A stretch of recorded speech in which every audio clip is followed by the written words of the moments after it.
Greetings to all our friends at United for Peace and Justice.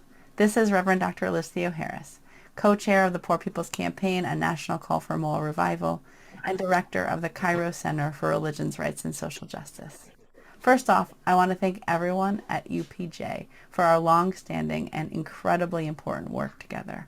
We're all clear that if we are to have peace in this world, we must work for justice.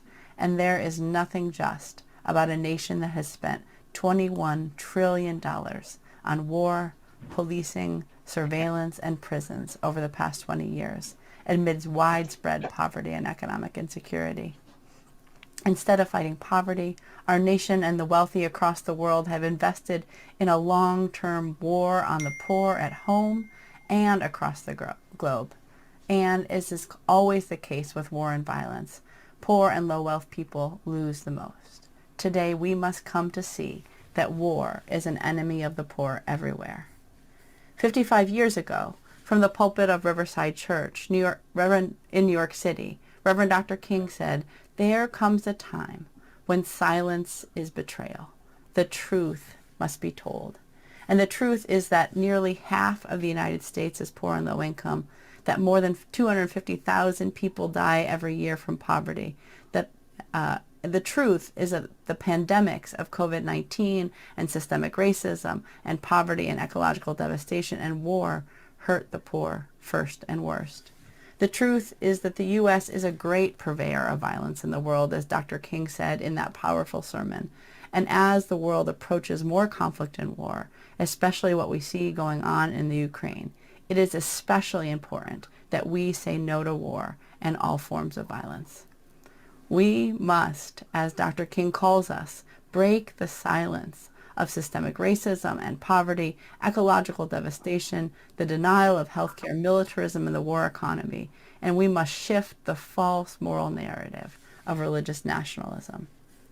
We also must rise together for a mass poor people and low-wage workers assembly, a moral march on Washington and to the polls on June 18th in Washington, D.C.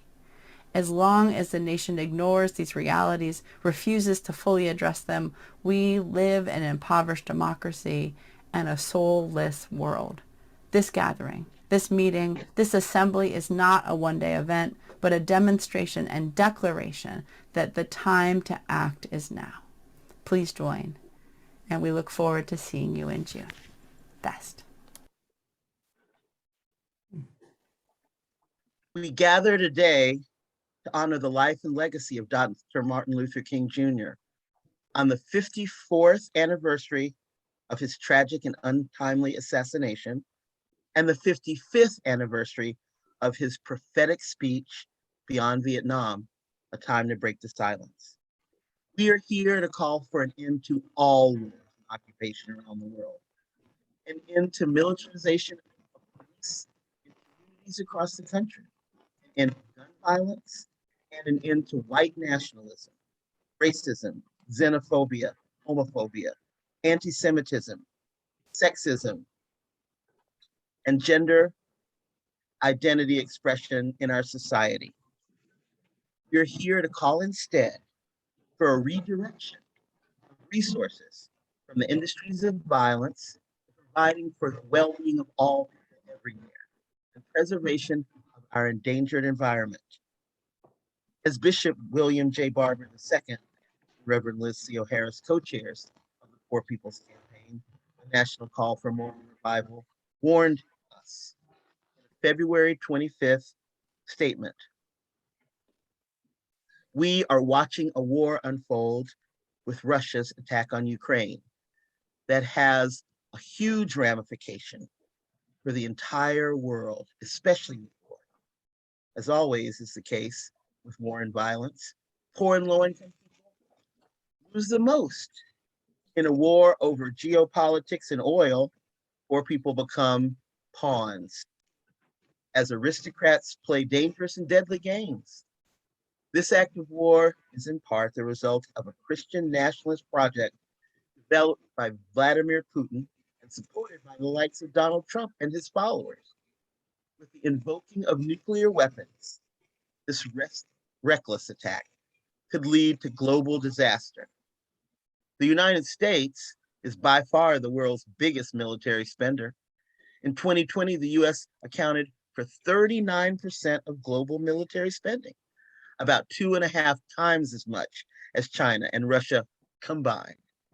Military spending accounts for more than half of the federal discretionary budget.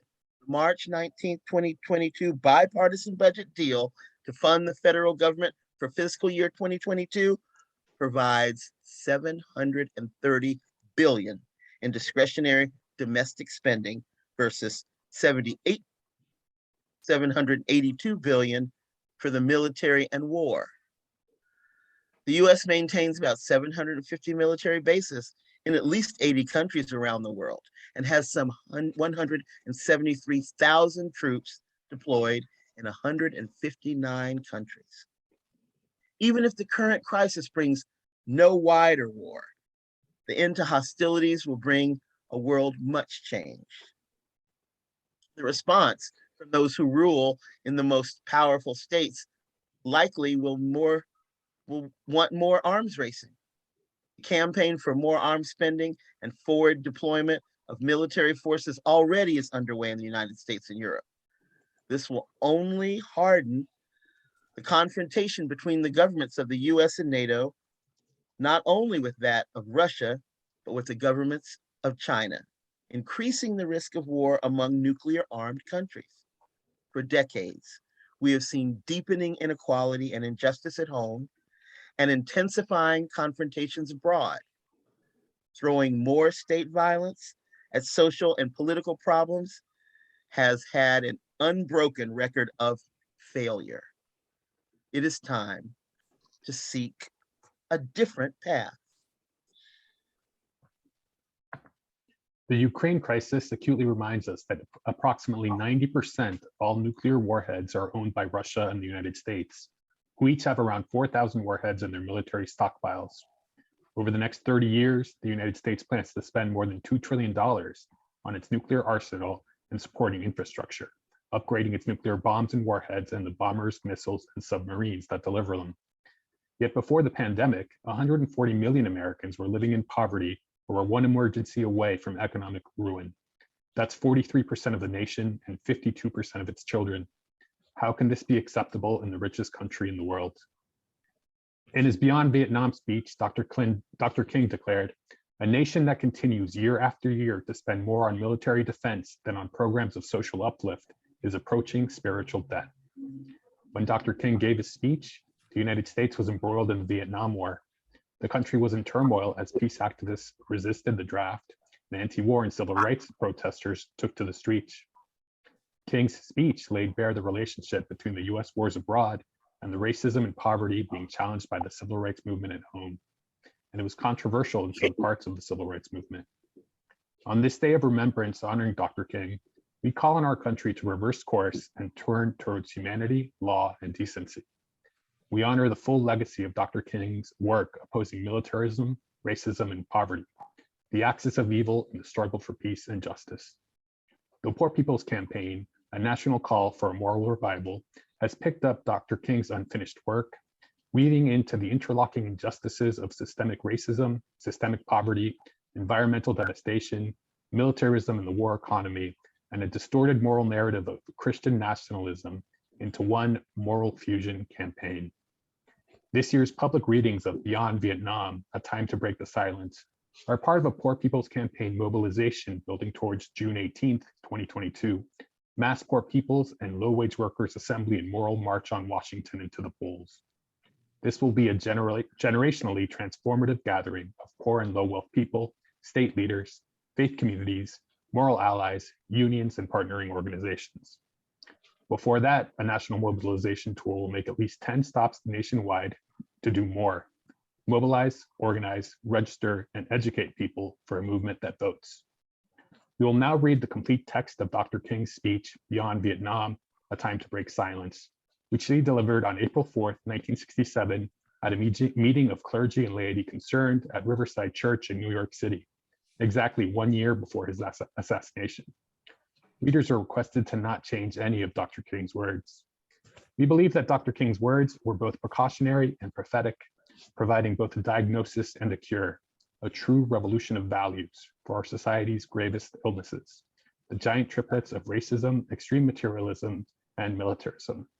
And I'll turn it over to Terry to begin. I come to this magnificent house of worship tonight because my conscience leaves me no other choice. I join with you in this meeting because I am in deepest agreement with the aims and work of the organization which brought us together, clergy and laymen concerned about Vietnam. The recent statement of your executive committee are the sentiments of my own heart, and I found myself in full accord when I read its opening lines. A time comes when silence is betrayal. This time has come for us in relation to Vietnam. The truth of these words is beyond doubt, but the mission to which they call us is the most difficult one. Even when pressed by the demands of inner truth, men do not easily assume the task of opposing their government's policy, especially in time of war. Nor does the human spirit move without great difficulty against all the apathy of conformist thought within one's own bosom and in the surrounding world. Moreover, when the issues at hand seem as perplexed as they often do in the case of this dreadful conflict, we were always on the verge of being mesmerized by uncertainty, but we must move. Some of us who have already begun to break the silence of the night have found that the calling to speak is often a vocation of agony, but we must speak. We must speak with all the humility that is appropriate to our limited vision, but we must speak, and we must rejoice as well. For surely this is the first time in our nation's history when a significant number of its religious leaders have chosen to move beyond the prophesying of smooth patriotism to the high grounds of a firm dissent based upon the mandates of conscience and the reading of history. Perhaps a new spirit is rising among us.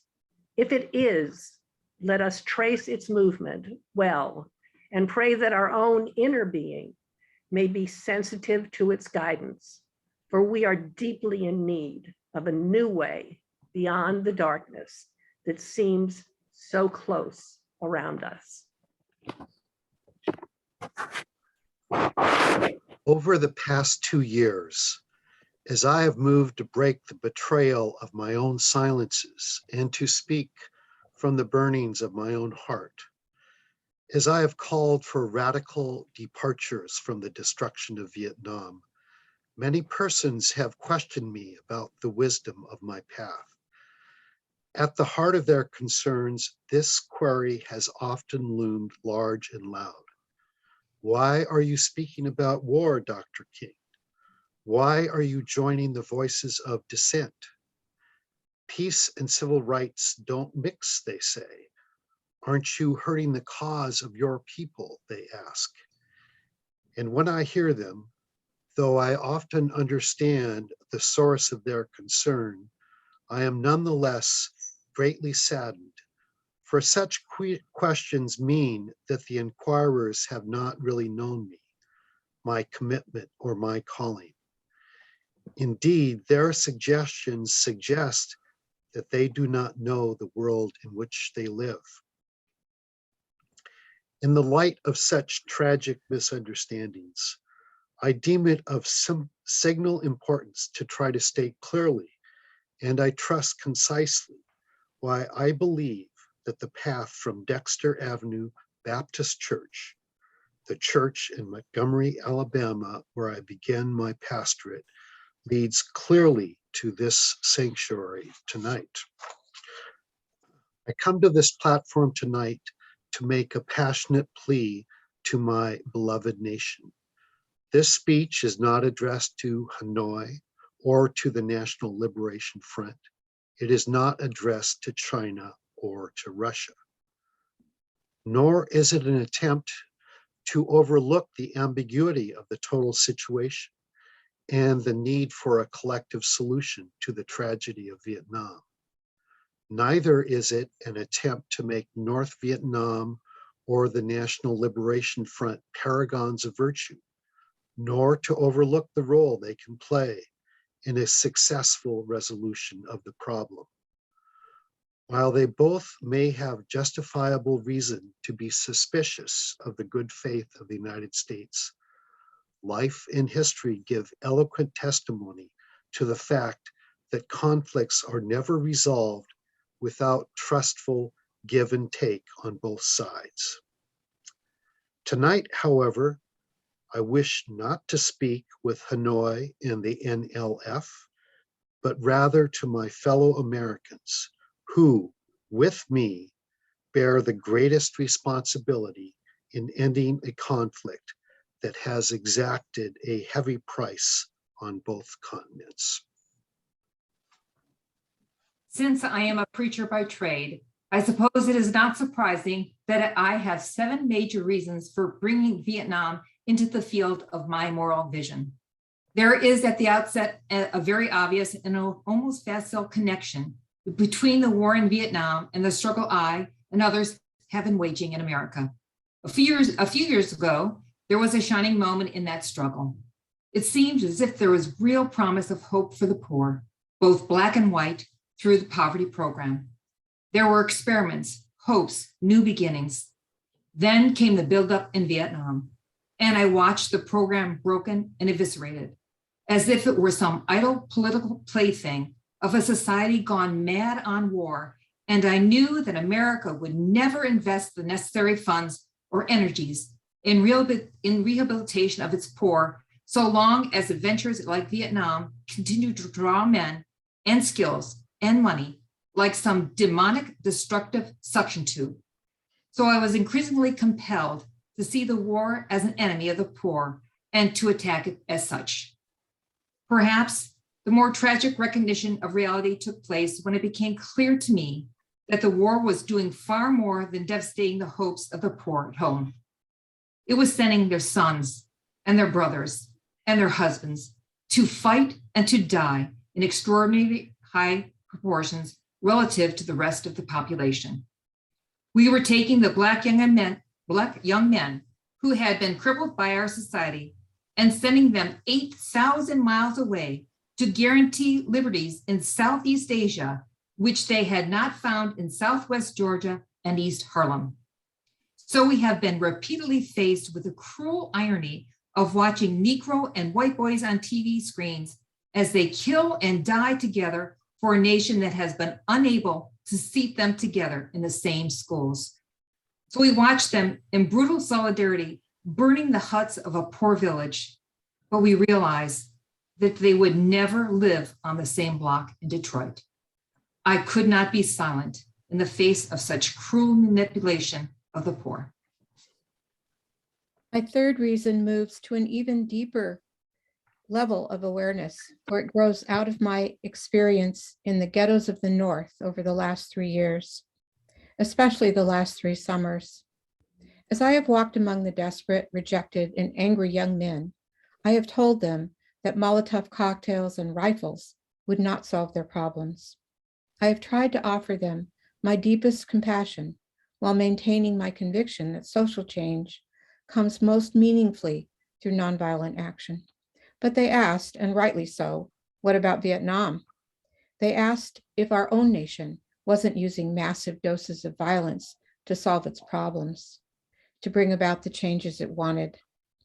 Their questions hit home, and I knew that I could never again raise my voice against the violence of the oppressed in the ghettos without having first spoken clearly to the greatest purveyor of violence in the world today, my own government.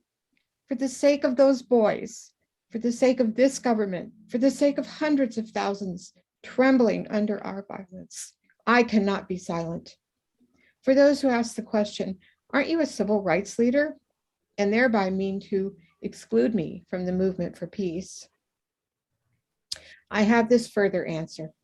In 1957, when a group of us formed the Southern Christian Leadership Conference, we chose as our motto, to save the soul of America. We were convinced that we could not limit our vision to certain rights for Black people, but instead affirmed the conviction that America would never be free or saved from itself unless the descendants of its slaves were loosed completely from the shackles they still wear. In a way, we were agreeing with Langston Hughes, that Black bard of Harlem who had written earlier, "Oh yes, I say it plain. America never was America to me. And yet I swear this oath, America will be." Now it should be incandescently clear that no one who has any concern for the integrity and life of America today can ignore the present war.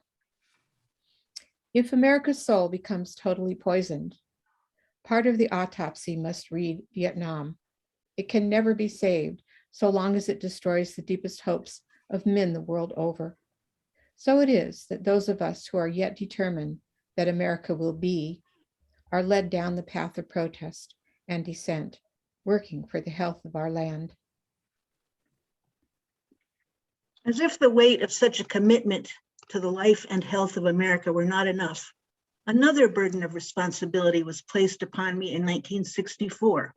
And I cannot forget that the Nobel Prize for Peace was also a commission to work harder than I had ever worked before for the brotherhood of man. This is a calling that takes me beyond national allegiances, but even if it were not present, I would yet have to live with the meaning of my commitment to the ministry of Jesus Christ. To me, the relationship of this ministry to the making of peace is so obvious that I sometimes marvel at those who ask me why I am speaking against the war. Could it be that they do not know that the good news was meant for all men, for communist and capitalist, for their children and ours, for Black and for white, for revolutionary and conservative? Have they forgotten that my ministry is in obedience to the one who loved his enemies so fully that he died for them? What then can I say to the Viet Cong or to Castro or to Mao as a faithful minister of this one? Can I threaten them with death, or must I not share with them my life? Finally, as I try to delineate for you and for myself the road that leads from Montgomery to this place, I would have offered all that was most valid if I simply said that I must be true to my conviction that I share with all men the calling to be a son of the living God. Beyond the calling of race or nation or creed is this vocation of sonship and brotherhood. And because I believe that the Father is deeply concerned, especially for his suffering and helpless and outcast children, I come tonight to speak for them. This, I believe, to be the privilege and the burden of all of us who deem ourselves bound by allegiances and loyalties which are broader and deeper than nationalism, and which go beyond our nation's self-defined goals and positions. We are called to speak for the weak, for the voiceless, for victims of our nation, and for those it calls enemy, for no document from human hands can make these humans any less our brothers. And as I ponder the madness of Vietnam and search within myself for ways to understand and respond to compassion, my mind goes constantly to the people of that peninsula. I speak not of the soldiers of each side, not of the junta in Saigon, but simply of the people who have been living under the curse of war for almost 3 continuous decades now. I think of them too because it is clear to me that there will be no meaningful solution there until some attempt is made to know them and hear their broken cry. They must see Americans as strange liberators. The Vietnamese people proclaimed their own independence in 1945 after a combined French and Japanese occupation and before the Communist Revolution in China. They were led by Ho Chi Minh. Even though they quoted the American Declaration of Independence in their own document of freedom, we refused to recognize them. Instead, we decided to support France in its reconquest of her former colony. Our government felt then that the Vietnamese people were not ready for independence, and we again fell victim to the deadly Western arrogance that has poisoned the international atmosphere for so long. With that tragic decision, We rejected a revolutionary government seeking self-determination and a government that had been established not by China, for whom the Vietnamese have no great love, but by clearly indigenous forces that included some communists. For the peasants, this new government meant real land reform, one of the most important needs in their lives. For 9 years following 1945, we denied the people of Vietnam the right of independence. For 9 years, we vigorously supported the French in their abortive effort to recolonize Vietnam. Before the end of the war, we were meeting 80% of the French war costs. Even before the French were defeated at Dien Bien Phu, they began to despair of the reckless action, but we did not. We encouraged them with our huge financial and military supplies to continue the war even after they had lost the will. Soon, we would be paying almost the full costs of this tragic attempt at recolonization. After the French were defeated, it looked as if independence and land reform would come again through the Geneva Agreements. But instead, there came the United States, determined that hosts should not unify the temporarily divided nation. And the peasants watched again as we supported one of the most vicious modern dictators, our chosen man, Pierre Diem. The peasants watched and cringed as Diem ruthlessly rooted out all opposition, supported their extortionist landlords, and refused even to discuss reunification with the North. The peasants watched as all this was presided over by U.S. influence and then by increasing numbers of U.S. troops who came to help quell the insurgency that Diem's method had aroused. When Diem was overthrown, they may have been happy, but the long line of military dictatorships seemed to offer no real change, especially in terms of their need for land and peace. The only change came from America as we increased our troop commitments in support of governments that were singularly corrupt, inept, and without popular support. All the while, the people read our license and received regular promise of peace and democracy and land reform.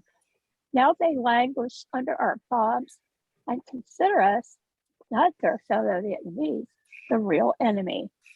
They move sadly and apathetically as we herd them off the land of their fathers into concentration camps where minimal social needs are rarely met.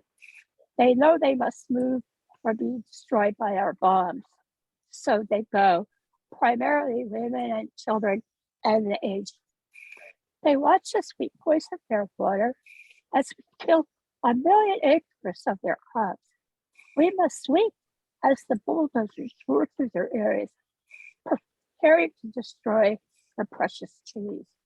They wander into the hospitals with at least 20 casualties for American firepower for one Viet Cong inflicted entry. So far, we have killed 1 million of them, mostly. They wander into towns and see thousands of the children, homeless, without clothes, running in packs on the street like animals. They see the children degraded by our soldiers as they beg for food. They see the children selling their sisters to our soldiers, soliciting for our mothers. What do the peasants think as we ally ourselves with the landlords and as we refuse to put any action into our many words concerning land reform? What do they think as we test our latest weapons on them? Just as the Germans tested out new medicine and new tortures in the concentration camps of Europe. Where are the roots of the independent Vietnam we claim to be building? Is it among these voiceless ones? We have destroyed their two most cherished institutions, the family and the village. We have destroyed their land and their crops. We have cooperated in the crushing of the nation's only non-communist revolutionary political force, the unified Buddhist Church. We have supported the enemies of the peasants of Saigon. We have corrupted their women and children and killed their men. What liberators? Now there is little left to build on, save bitterness. Soon the only solid physical foundations remaining will be found at our military bases and in the concrete of the concentration camps we call fortified hamlets. The peasants may well wonder if we plan to build our new Vietnam as such on such grounds as these. Could we blame them for such thoughts? We must speak for them and raise the questions they cannot raise. These too are our brothers. Perhaps the more difficult but no less necessary task is to speak for those who have been designated as our enemies. What of the National Liberation Front, that strangely anonymous group we call VC or communists? What must they think of us in America when they realize that we permitted the repression and cruelty of Diem, which helped to bring them into being as a resistance group in the South? What do they think of our condoning the violence which led to their own taking up of arms? How can they believe in our integrity when now we speak of, quote, aggression from the North, as if there were nothing more essential to the war?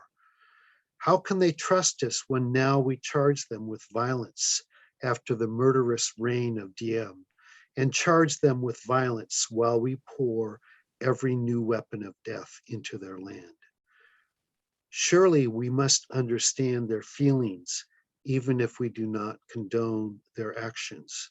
Surely we must see that the men we supported pressed them to their violence. Surely we must see that our own computerized plans of destruction simply dwarf their greatest acts.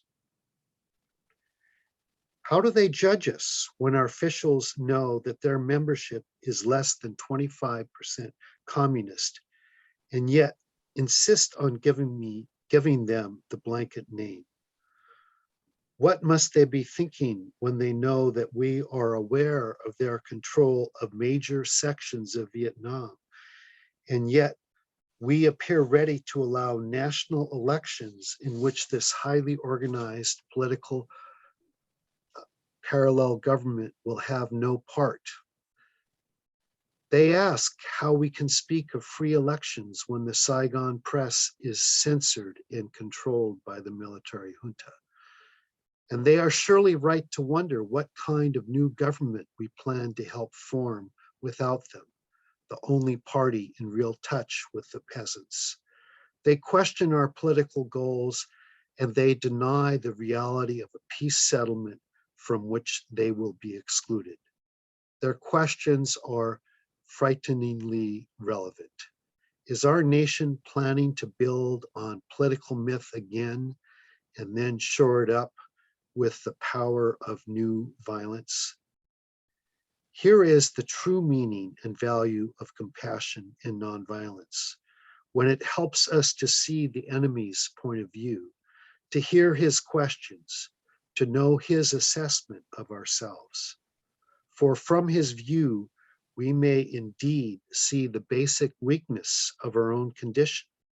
And if we are mature, we may learn and grow and profit from the wisdom of the brothers who are called the opposition. So too with Hanoi. In the North, where our bombs now pummel the land and our mines endanger the waterways, we are met by a deep but understandable mistrust.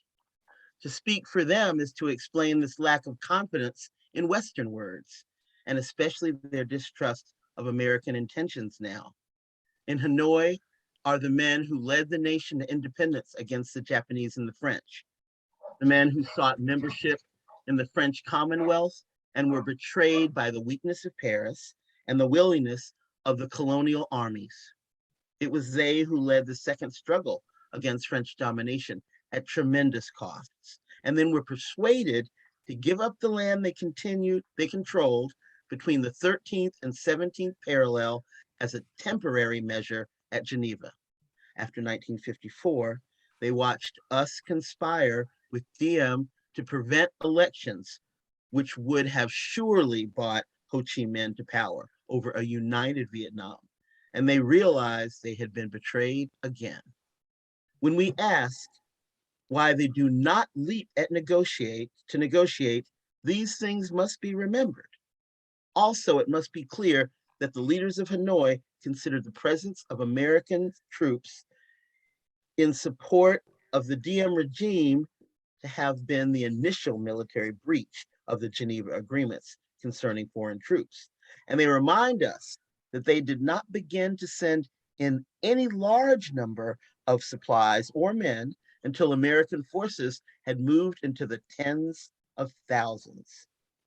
Hanoi remembers how our leaders refused to tell us the truth about the early and North Vietnamese overtures for peace, how the president claimed that none existed when they had clearly been made. Ho Chi Minh has watched as America has spoken of peace and built up its forces. And now he surely heard of the increasingly international rumors of American plans for an invasion of the North.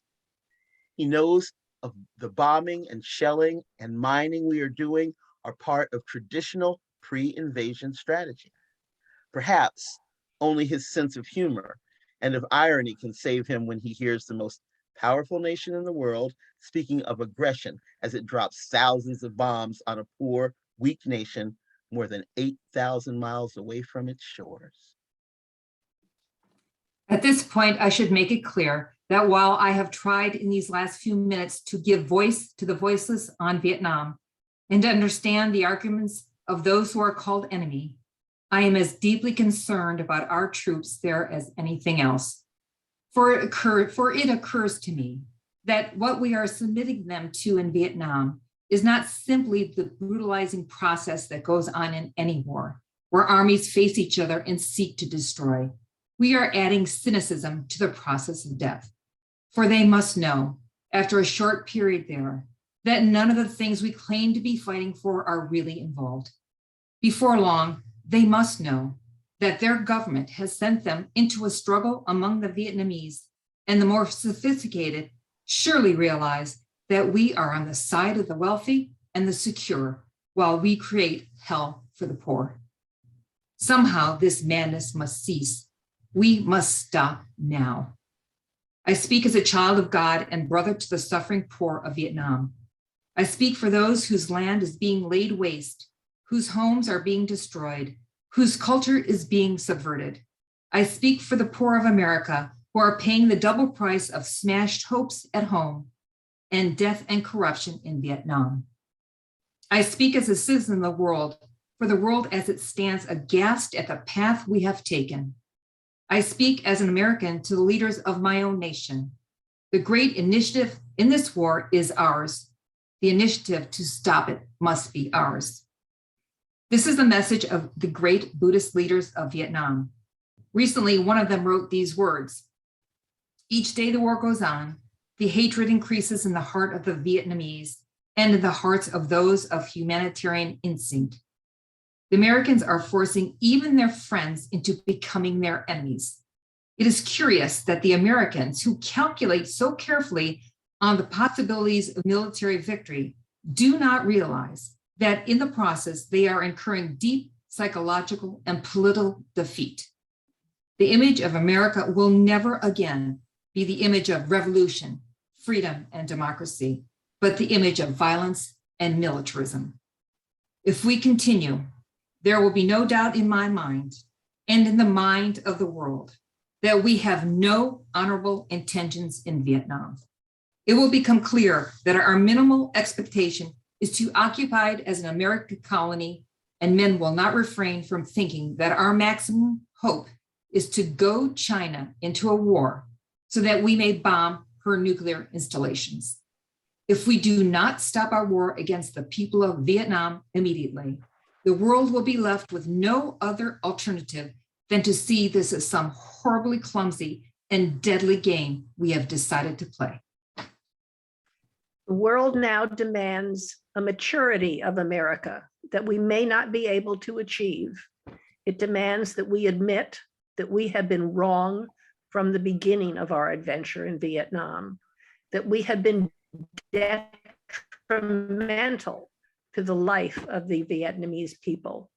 The situation is one in which we must be ready to turn sharply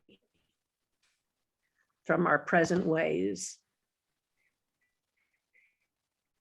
in order to atone for our sins and errors, halt to this tragic war. 3 things that our government should do immediately to begin the long and difficult process of extricating ourselves from this nightmarish conflict. 1, end all bombing in North and South Vietnam.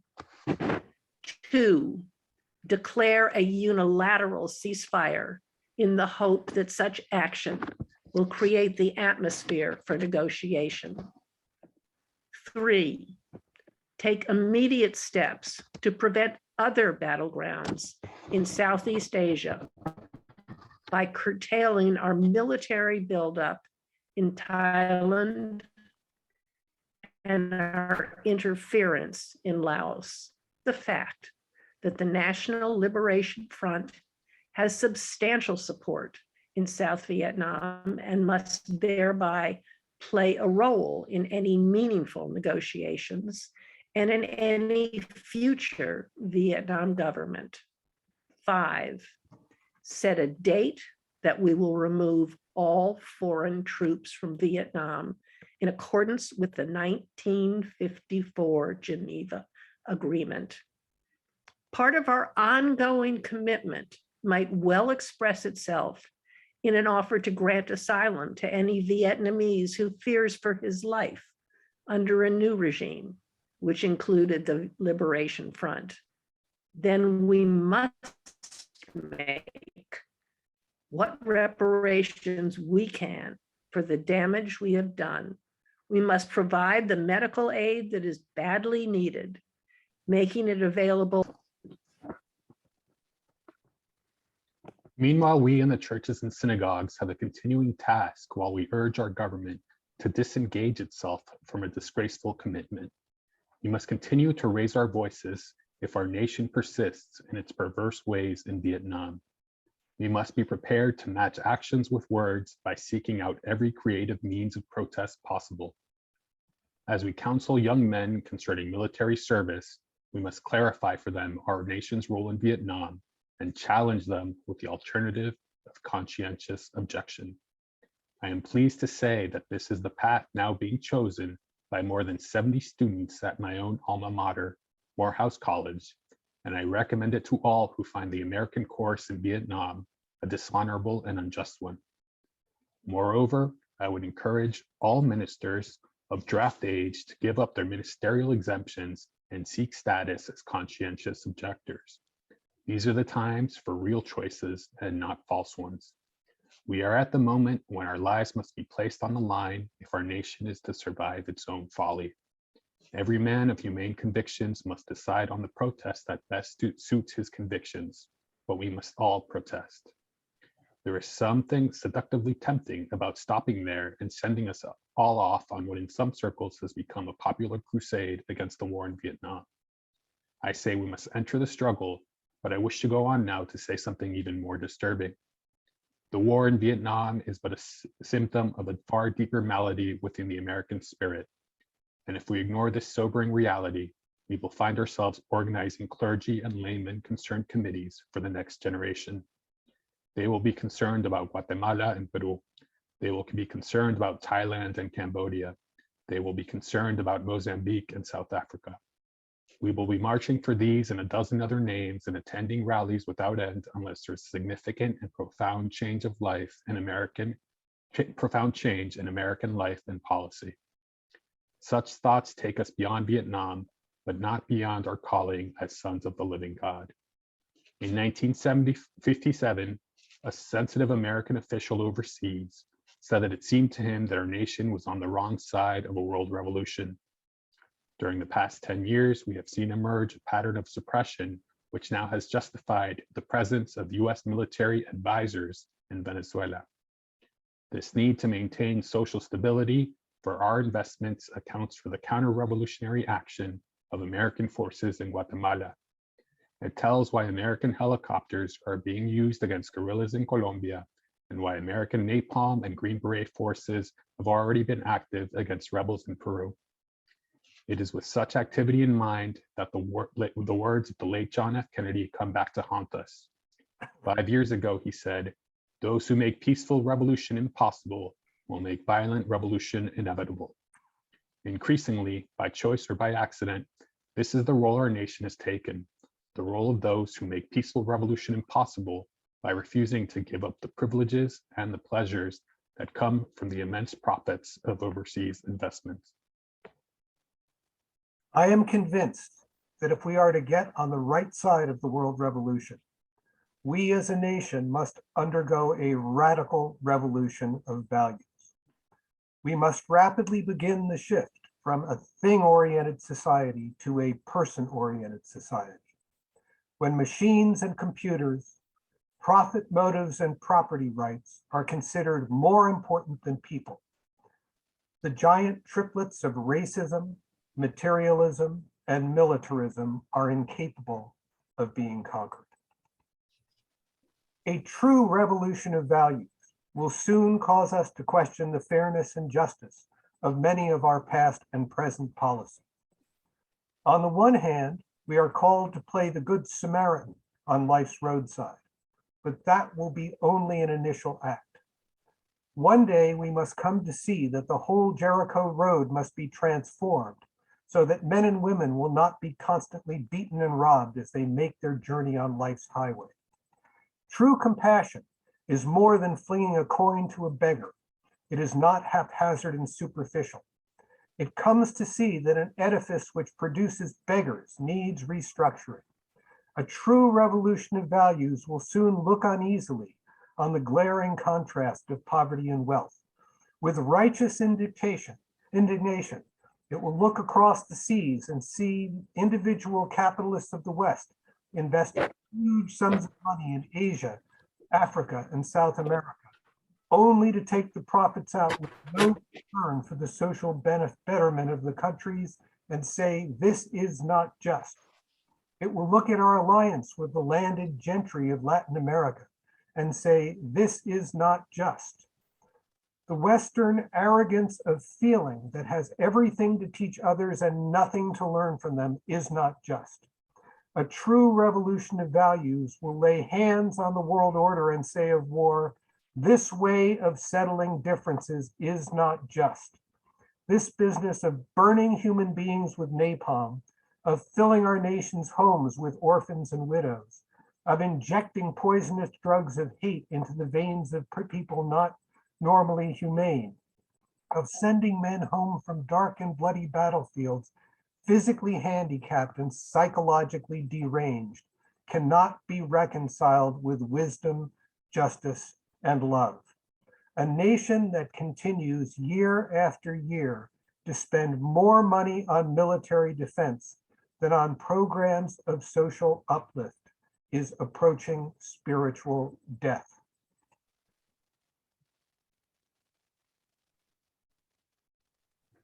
America, the richest and most powerful nation in the world, can well lead the way in this revolution of values. There is nothing except a tragic death wish to prevent us from reordering our priorities so that the pursuit of peace will take precedence over the pursuit of war. There is nothing to keep us from molding a recalcitrant status quo with bruised hands until we have fashioned it into a brotherhood. This kind of positive revolution of values is our best defense against communism. War is not the answer. communism will never be defeated by the use of atomic bombs or nuclear weapons. Let us not join those who shout war and through their misguided passions urge the United States to relinquish its participation in the United Nations. These are days which demand wise restraint and calm reasonableness. We must not call everyone a communist or an appeaser who advocates the seating of Red China in the United Nations and who recognizes that hate and hysteria are not the final answers to the problem of these turbulent days. We must not engage in a negative anti-communism, but rather in a positive thrust for democracy, realizing that our greatest defense against communism is to take offensive action on behalf of justice. We must, with positive action, seek to remove those conditions of poverty, insecurity, and injustice, which are the fertile soil in which the seed of communism grows and develops. These are revolutionary times. All over the globe, men are revolting against old systems of exploitation and oppression, and out of the wombs of a frail world, new systems of justice and equality are being born. The shirtless and barefoot people of the land are rising up as never before. The people who sat in darkness have seen a great light. We in the West must support these revolutions. It is a sad fact that because of comfort, complacency, and a morbid fear of communism, and our proneness to adjust to injustice, the Western nations that initiated so much of the revolutionary spirit of the modern world have now become the arch anti-revolutionaries. This has driven many to feel that only Marxism has the revolutionary spirit. Therefore, communism is a judgment against our failure to make democracy real and follow through on the revolutions we initiated. Our only hope today lies in our ability to recapture the revolutionary spirit and go out into a sometimes hostile world, declaring eternal hostility to poverty, racism, and militarism. With this powerful commitment, we shall boldly challenge the status quo and unjust mores, and thereby speed the day when, quote, every valley shall be exalted, and every mountain and hill shall be made low, and the crooked shall be made straight, and the rough places plain. A genuine revolution of values means, in the final analysis, that our loyalties must become ecumenical rather than sectional. Every nation must now develop an overriding loyalty to mankind as a whole in order to preserve the best in their individual societies. This call for a worldwide fellowship that lifts neighborly concern beyond one's tribe, race, class, and nation is in reality a call for an all-embracing and unconditional love for all men. This oft misunderstood and misinterpreted concept, so readily dismissed by the Nietzsches of the world as weak and cowardly force, has now become an absolute necessity for the survival of man. When I speak of love, I'm not speaking of some sentimental and weak response. I am speaking of that force which all of the great religions have seen as the supreme unifying principle of life. Love is somehow the key that unlocks the door, which leads to ultimate reality. This Hindu, Muslim, Christian, Jewish, Buddhist belief about ultimate reality is beautifully summed up in the first epistle of St. John. Let us love one another, for love is God, and everyone that loveth is born of God and knoweth God. He that loveth not knoweth not God, for God is love. If we love one another, God dwelleth in us, and his love is perfected in us. Let us hope that this spirit will become the order of the day. We can no longer afford to worship the God of hate or bow before the altar of retaliation. The oceans of history are made turbulent by the ever-rising tides of hate. History is cluttered with the wreckage of nations and individuals that pursued this self-defeating path of hate. As Arnold Toynbee says, love is the ultimate force that makes for the saving choice of life and good against the damning choice of death and evil. Therefore, the first hope in our inventory must be the hope that love is going to have the last word. We are now faced with the fact that tomorrow is today. We are confronted with the fierce urgency of now. In this unfolding conundrum of life and history, there is such a thing as being too late. Procrastination is still the thief of time.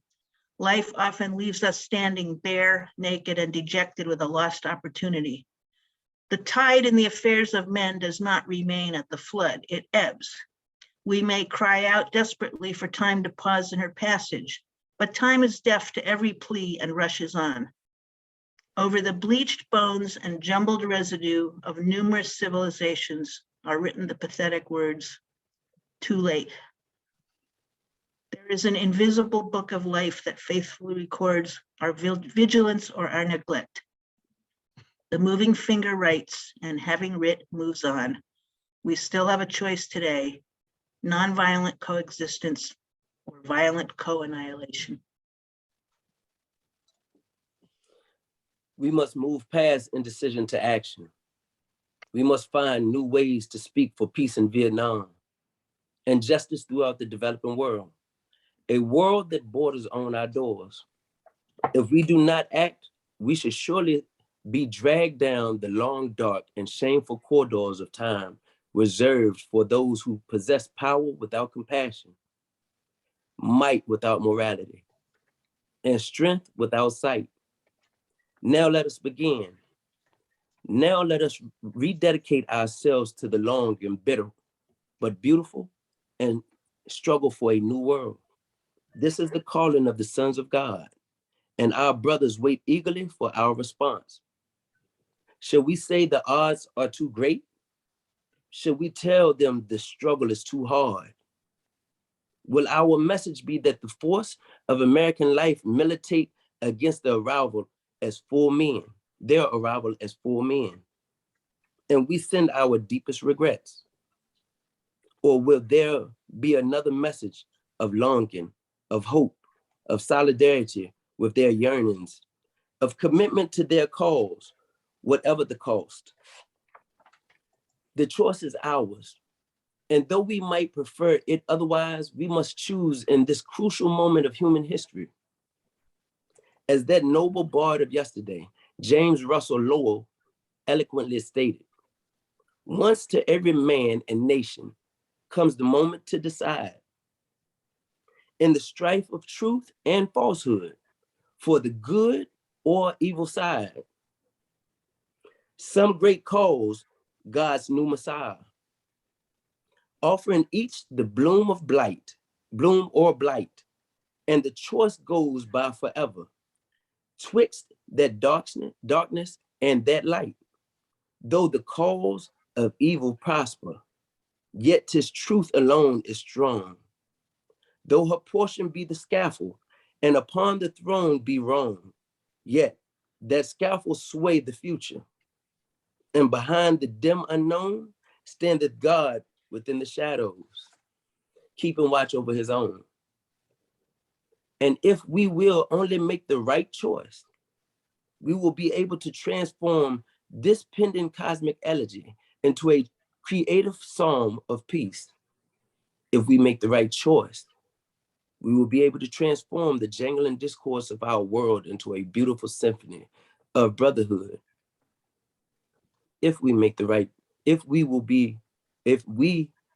but make the right choice, we will be able to speed up the day all over America and all over the world, when justice will roll down like waters and righteousness like a mighty stream.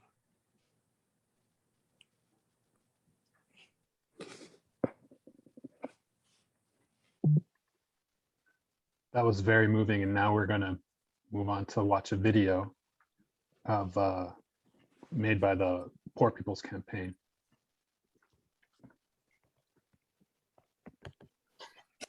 We welcome you to the launch of the Mass Poor People's Low Wage Assembly and Moral March on Washington, D.C., June 18, 2022. We are a new, unsettling voice, and we are powerful, new,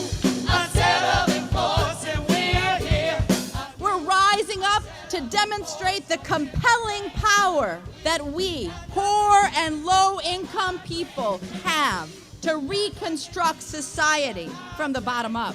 And we need to do it with the loudest voices possible, the biggest actions possible. Because we know that there is no scarcity in this land. The only scarcity is the moral will to do what's right.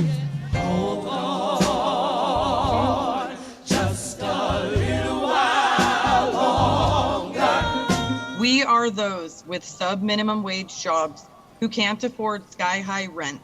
People with disabilities are the fastest growing minority group. It's crazy to me that in 2021, it's still legal for workplaces to pay a sub-minimum wage to people with disabilities. There are still so much trial and tribulations that we go through as Indigenous people. We can't get a decent wage to sustain ourselves, nor can we get adequate housing. Veterans across this nation say enough is enough. We can't pat essential workers on the back on one day and then cut their health care the next day. Health is a political choice. What more do I need to do to prove that my voice is just as valuable as anyone else's? There are still forces in denial that would try to slow walk our transition to a clean economy and a just future for us all. We have an immoral system run by immoral people. But together we walk and we fight. It's time for a change. Reconstruyamos esta gran nación. See, we are people of resilience as we fight these interlocking injustices together. When we work together, mobilize together, and rise together, we become a voice for the voiceless, and we become an agent of change in a time where great change is needed. We need the third Reconstruction to ensure that deaf people, people with disabilities, and all people can have the right to live and to thrive. Together, we can change the world until the poor are lifted, the workers are paid, the sick are healed, the vote is not suppressed, police killing is stopped, land and water is not poisoned, war is not pushed, promoted and promulgated. Humanity is respected. Children are protected. Civil rights, labor rights, human rights are never neglected until these things are actualized. We've got work to do. And if we do it together, if the rejected work together, generations yet unborn will rise up and remember us for the work we did. And together, we will change the nation. I know justice is coming soon.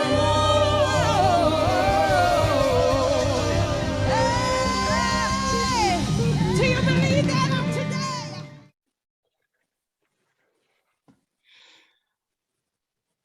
So we definitely have work to do. Thanks for joining us today for this reading of Beyond Vietnam. United for Peace and Justice is really happy to have this tradition of recognizing this day every year. And we do have a tradition of working for peace and justice. We want and appreciate your support around that. So someone will put in the chat a link for you to make a donation. And if you haven't yet this year, please do. If you're not one of our sustainers, meaning you make a donation every month or every quarter, please consider becoming a sustainer and donor. That would be wonderful. And thank you for the financial support because we depend on that. Because yes, we have work to do and we do that work. So we are going to stop our live streaming and talk a bit about what is happening with the Poor People's Campaign June 18th gathering. And Leo has some specific